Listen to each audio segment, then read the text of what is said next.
ডেঙ্গুর থাবা এবার দুর্গাপুরে আক্রান্তের সংখ্যা 4, হাসপাতালে ভর্তি দুজন সুস্থ হয়ে উঠলেও পুরো পরিষেবা নিয়ে ক্ষোভ আমরাই গাজীপাড়া স্থানীয়দের। বর্ষা শুরু লগ্নে এবার ডেঙ্গির থাবা দুর্গাপুরে। দুর্গাপুর নগর নিগম সূত্রে খবর, আক্রান্তের সংখ্যা 4, এর মধ্যে 2জন সুস্থ হয়ে গেলেও বাকি 2জন ভর্তি হাসপাতালে। দুর্গাপুর মহকুমা হাসপাতালে রয়েছেন 1জন। এবার সবাই ভিন রাজ্যে গিয়েছিলেন। দুর্গাপুর ফিরে জ্বর, মাথা ব্যথার উপসর্গ শুরু হলে তারা হাসপাতালে ভর্তি হন। তবে গত 2 দিন আগে দুর্গাপুরের আমরাইয়ের গাজীপাড়া বছর 30-এর এক তরুণ ভেলোরে মেয়ের চিকিৎসা করাতে গিয়েছিলেন। মাসখানেক থাকার পর দুর্গাপুর ফিরতেই জ্বর, মাথা ব্যথার উপসর্গ শুরু হয়। প্রথমে স্থানীয় স্বাস্থ্য কেন্দ্র, পরে দুর্গাপুর মহকুমা হাসপাতালে ভর্তি করা হয় তাকে। দুর্গাপুর নগর নিগমের 12 নম্বর ওয়ার্ডের অন্তর্গত আমরাইয়ের গাজীপাড়া অঞ্চলে গিয়ে সংবাদ মাধ্যমের ক্যামেরায় ধরা পড়ল জল জমা মশার লার্ভার ছবি। স্থানীয়দের অভিযোগ, ড্রেন ভাঙা, নিয়মিত পরিষ্কার না হওয়া, নোংরা আবর্জনা স্তূপ হয়ে থাকতে দুর্গাপুর নগর নিগমের সাফাই কর্মীরা মাসে একবার, কখনো 2 মাসে একবার আসেন পরিষ্কার করতে। এতে বিপদ আরও বাড়বে বলে জানান স্থানীয়রা। যদিও দুর্গাপুর নগর নিগমের প্রশাসক মণ্ডলীর সদস্য রাখি তেওয়ারির দাবি, আতঙ্কিত হওয়ার মতো কিছুই হয়নি, তবে নিকাশি সিস্টেম নিয়ে সমস্যা রয়েছে বলে স্বীকার করে নেন তিনি। দুর্গাপুর মহকুমা হাসপাতালের সুপার ডক্টর ধীমান মণ্ডল জানান, সব রকম পরিস্থিতির জন্য তৈরি রয়েছেন তারা। তবে বর্ষা শুরু লগ্নে ডেঙ্গির থাবা এবার দুর্গাপুরে পড়াতে স্বাভাবিকভাবেই আতঙ্কিত এলাকাবাসী। যেহেতু ডেঙ্গু হয়েছে, হ্যাঁ, ওই 1 মাস পর হতো, কোনো 3 মাস পর আসছে, ওই লোক নেই। এদিকে চারিদিকেই পরিষ্কার হয়েছে, এদিকটা হতো, এদিকে হচ্ছে না পরিষ্কার। কিসের জন্য হবে না এটা? এদিকে ভোট তো দাও তোমরা? হ্যাঁ, ভোট দিই। নেতাদের বলনি? কাউন্সিলর বলেছি, ওই আসবে করবে সব। কাউন্সিলর বলতে? হ্যাঁ। তো এখন তো ভয় লাগছে এরকম একটা ঘটনা ঘটার পর? হ্যাঁ, ভয় লাগবেই তো। আজ আমার বাড়িতে হয়েছে, তার পাশের বাড়িতে হবে। পরিষ্কার চাই আমাদের। কি নাম? সে রহো। সে রহো না, রেলে পরিষ্কার হয় না। কখন কতদিন অন্তর অন্তর? 2 মাস 3 মাস পর পর পরিষ্কার হয়। তা ড্রেনগুলো কি এই অবস্থাতেই থাকে? হ্যাঁ, না, পরিষ্কার করে আমার বাড়ির লোকরা সব পরিষ্কার করে। তাও নগর নিগম থেকে পরিষ্কার করে না? না, ওরা 2-3 মাস পর পর আসে। আপনারা নিজেরাই করে না? হ্যাঁ।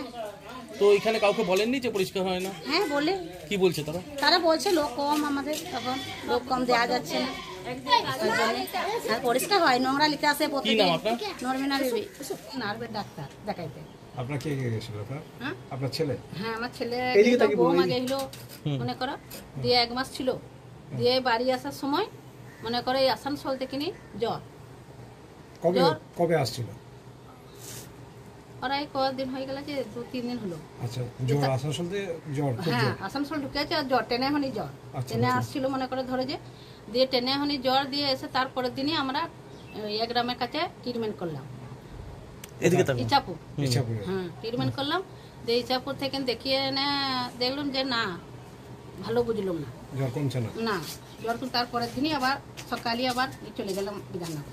কি বললো ওখানে? মহকুমা হাসপাতালে? হ্যাঁ, বিধাননগর সরকারি হাসপাতাল তো? হ্যাঁ, কি বললো ওখানে? ওইখানে নাকি বলছে যে ডেঙ্গু নাকি বলছে, বাবা আমি জানি না, ওই বলছে। কোথায় গিয়েছিল? কোথায় গিয়েছিল ট্রিটমেন্ট করাতে? কোথায় গিয়েছিলেন ট্রিটমেন্ট করাতে? ওই ইসাপুর। না, ট্রিটমেন্ট করাতে কোথায়? ভেলোর। কার চিকিৎসা ছিল? আমার বড় ছেলের মেয়ে, ওই যে জ্বর হয়েছে না, তার মেয়ে, ওরই মেয়ে, বড় মেয়ে। ফেরার সময়তেই জ্বর? হ্যাঁ, একারই হয়েছে? হ্যাঁ হ্যাঁ। এখন কেমন আছে? এখন ভালো আছে, জ্বর ছেড়ে। কোথায় আছে? কোনো ইয়ে এসেছিল, সরকারি চিকিৎসকের দল এসেছিল আপনাদের বাড়িতে? হ্যাঁ হ্যাঁ, কি ডাক্তার। ডাক্তার এসেছিল? কি বললো? ওরা তো সব দেখে গেল, জল টল কোথাও কিছু নাই, পরিষ্কার পরিচ্ছন্ন সব দেখে গেল। সব আমরা দেখে যে আমরা বলে যে বেশ থাক, জ্বর ছেড়ে গেছে, এইটাই বললে যে জ্বর ছেড়ে গেছে। আপনাদের কোনো টেস্ট করেছে বাকি সবার? না, আপনাদের কোনো টেস্ট হয়নি? না। ও বাড়িতে কতদিন ছিল তারপরে, মানে আসার পর? একদিন। ছিল? হ্যাঁ, কজন? একদিন এই হলো। ঘরে কতজন আছে আপনাদের টোটাল? আমরা এই বউ ছেলে করে নিয়ে 4-5 জন বটি, মনে করো 2 স্বামী স্ত্রী, আমরা 2 স্বামী স্ত্রী আর 2 মেয়ে। তার মধ্যে মেয়ে আমরা নানির বাড়িতে একটা থাকে আর আমার কাছে একটা থাকে। কি নাম আপনার ছেলের? ওয়াহিদ শাহ। হ্যাঁ, ওয়াহিদ শাহ। বয়স কত? হ্যাঁ, 30 হবে। এখন কেমন আছে? কোথায় আছে? বিধাননগর হাসপাতালে ভর্তি আছে? হ্যাঁ, এখানে তো ছিল, বৌমা গেল, বলছে জ্বর ছেড়ে গেছে। ছেলে কথা বললে। ডেঙ্গি জানেন কিসের থেকে হয়? তা তো জানি না বাবা।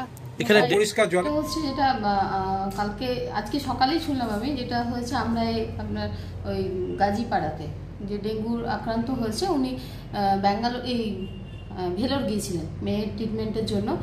15 দিন ছিলেন ট্রিটমেন্টে। তো উনি যখন আসানসোলে নামেন, নেমেই ওনার নাকি জ্বর এসছে। তারপরে উনি এখন বিধাননগরে ভর্তি আছেন, ঠিক আছেন। আর আমাদের